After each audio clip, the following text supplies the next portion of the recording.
Everything you own, everything you buy, everything you will buy, everything you've touched is part of an invisible system. The economy is doing unbelievable. Walk the plot on the economy. The economy. Economic miracle. China's economy. The hottest economic Economy. We have the #1 economy on earth. It's the single base that turns people's wants and needs into an algorithm. There's a common misconception on what the economy actually is. This actually has very little to do with money. Economy simply refers to the management of resources.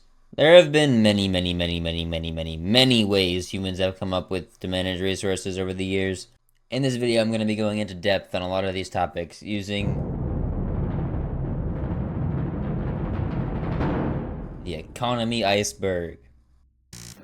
I loosely based this iceberg off of ADAXSD, I don't know how to pronounce that, on Reddit, but I added a lot of the terms and reordered them because I felt it fit much better. I'm going to keep the first tier brief because most people are familiar with these concepts, and I want to get to the interesting stuff in tier 2, but it's necessary to get to the cooler stuff. In some of the later tiers, there are some wild ass concepts that are going to make you like question your existence whenever you look at like money or like anything of value.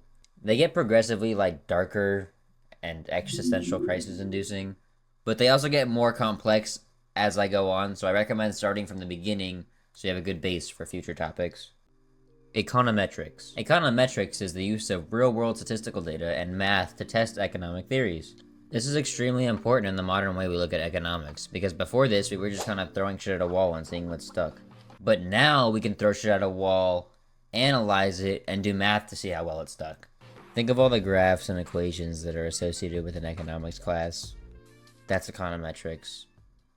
Free market. This is the exchange of goods and services that has either little or no influence from the government. People have complete control of the market and the government has no say in prices or production. Think of this like trading with your friends on a Minecraft server. Regulated market. This is where the government, guess what? Regulates the exchange of goods and services. The businesses are privately owned, but the government makes laws and low-key tells them what they can and cannot do. Think of this like the Steam market. Central planning. Central planning is... Get out of here! Instead of privately owned businesses having rules to follow, businesses are delegated resources and the government has full control of supply and demand and price.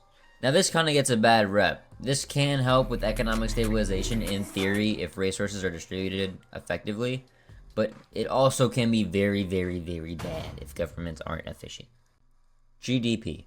This is part of econometrics. It's the measurement of total value of goods and services produced in a region during a period of time. There's like a boring equation to find this that my AP Macro Econ teacher made me memorize, so I'm just gonna put it on the screen. But it's not perfect. It doesn't account for a lot of stuff, so it's kind of inaccurate. But it's still the most common thing you'll hear when measuring how well a country's economy is doing. Not perfect, but close enough.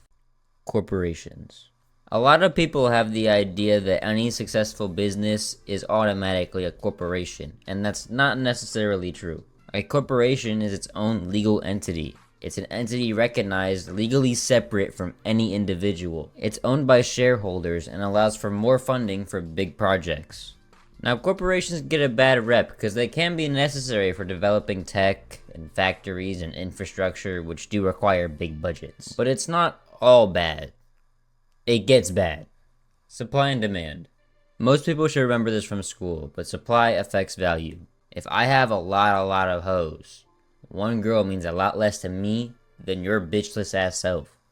But this is actually one of the universal laws of economics. I figured most of you are probably familiar with this, but if you weren't, you were gonna be really lost. And that's tier 1. See, it's not too bad yet.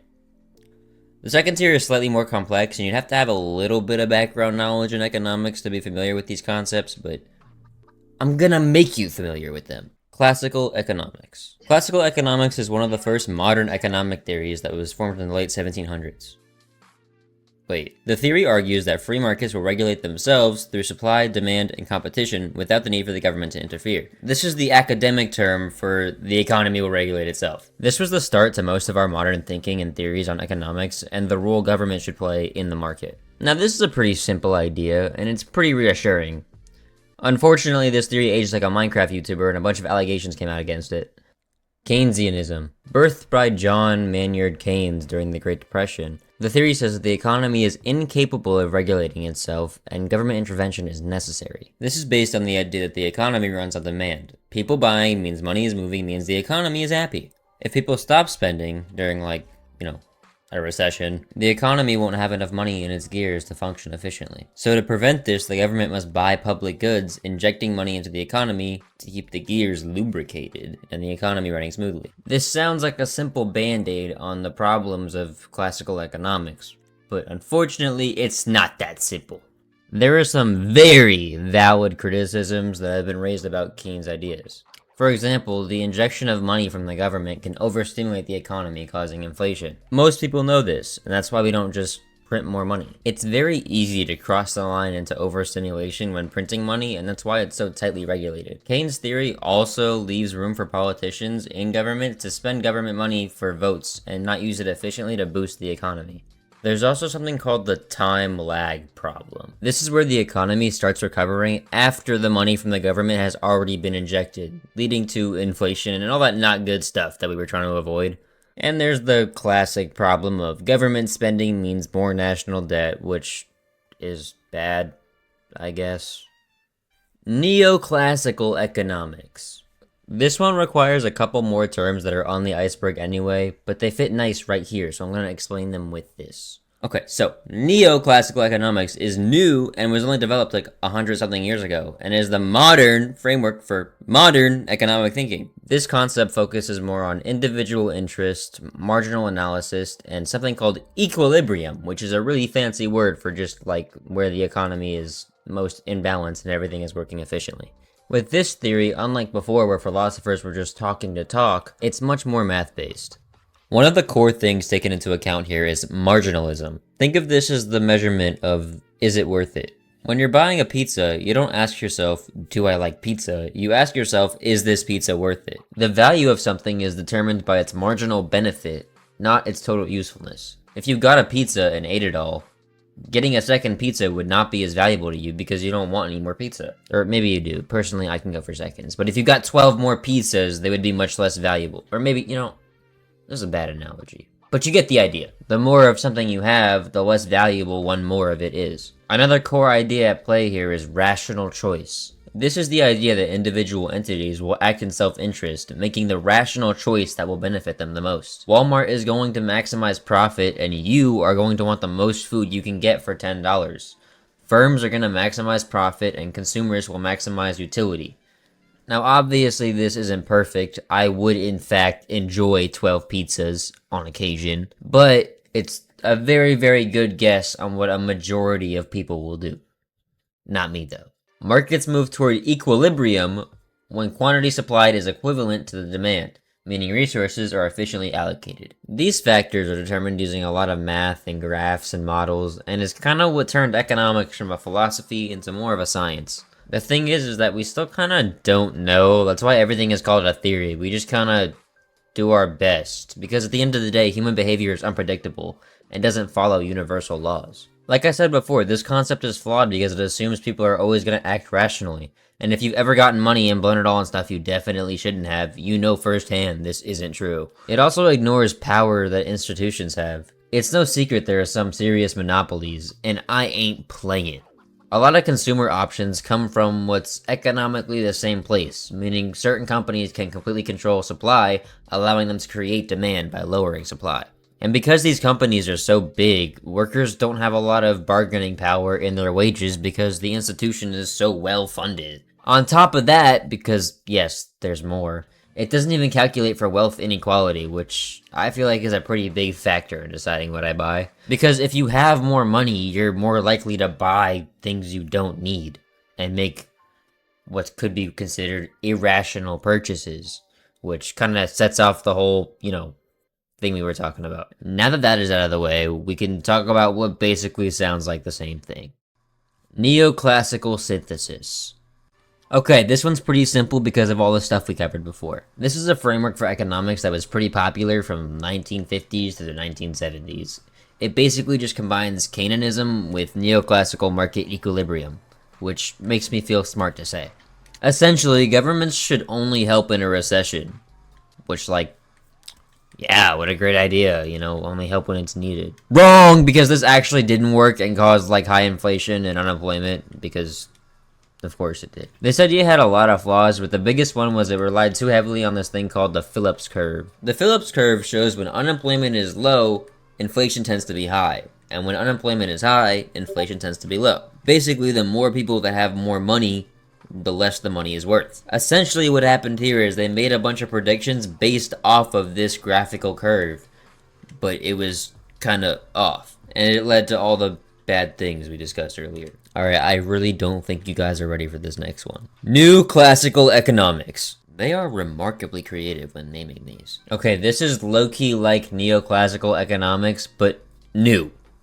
I know, what a plot twist! This kind of expands on the idea of government policy in economics, and applies principles from neoclassical economics and classical economics, and cucks Keynesism.